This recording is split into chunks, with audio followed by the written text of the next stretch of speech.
রাজ্য জুড়ে জাল লটারি টিকিটের রমরমার মধ্যে মুর্শিদাবাদে বেলডাঙ্গা, মাড্ডা, কুমারপুর, হাজরাপাড়া, সুরুলিয়া এলাকায় অবৈধ লটারি টিকিট বিক্রয়ের ঘটনা উঠে আসে।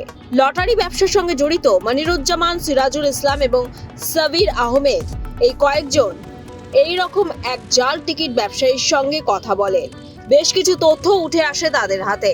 আগামী দিনে বেলডাঙ্গা থানায় গিয়ে এই বিষয়ে অভিযোগ জানাবেন বলে জানিয়েছেন এরা। শোনা যাচ্ছে যে আপনাদের এখানে আনঅথরাইজড টিকিট চলছে, তো এগুলো কোথায় কোথায় চলছে?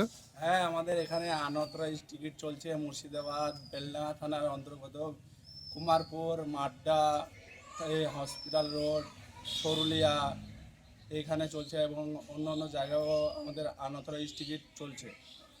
এতে আপনাদের অসুবিধা কি হচ্ছে? হ্যাঁ, আমাদের এখানে তো অসুবিধা হচ্ছে, আমাদের আঞ্চল বেশি হচ্ছে, এতে আমাদের টিকিটের ওপরে ইফেক্ট বেশি পড়ছে আনঅথরাইজড টিকিটের জন্য।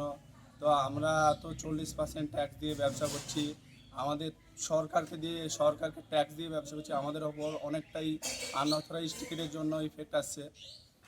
ঠিক আছে, এতে আপনাদের ব্যবসাতেও অসুবিধা হচ্ছে? হ্যাঁ, আমাদের এতে তো অসুবিধা হচ্ছে। আপনার নামটা কি? আমার নাম সিরাজুল ইসলাম। আপনার নাম দাদা? মনিরুজ্জামান। আপনার দোকানের নাম? আমার দোকানের নাম SM এজেন্সি। আপনার? নেফাউর এজেন্সি। আপনার দাদা?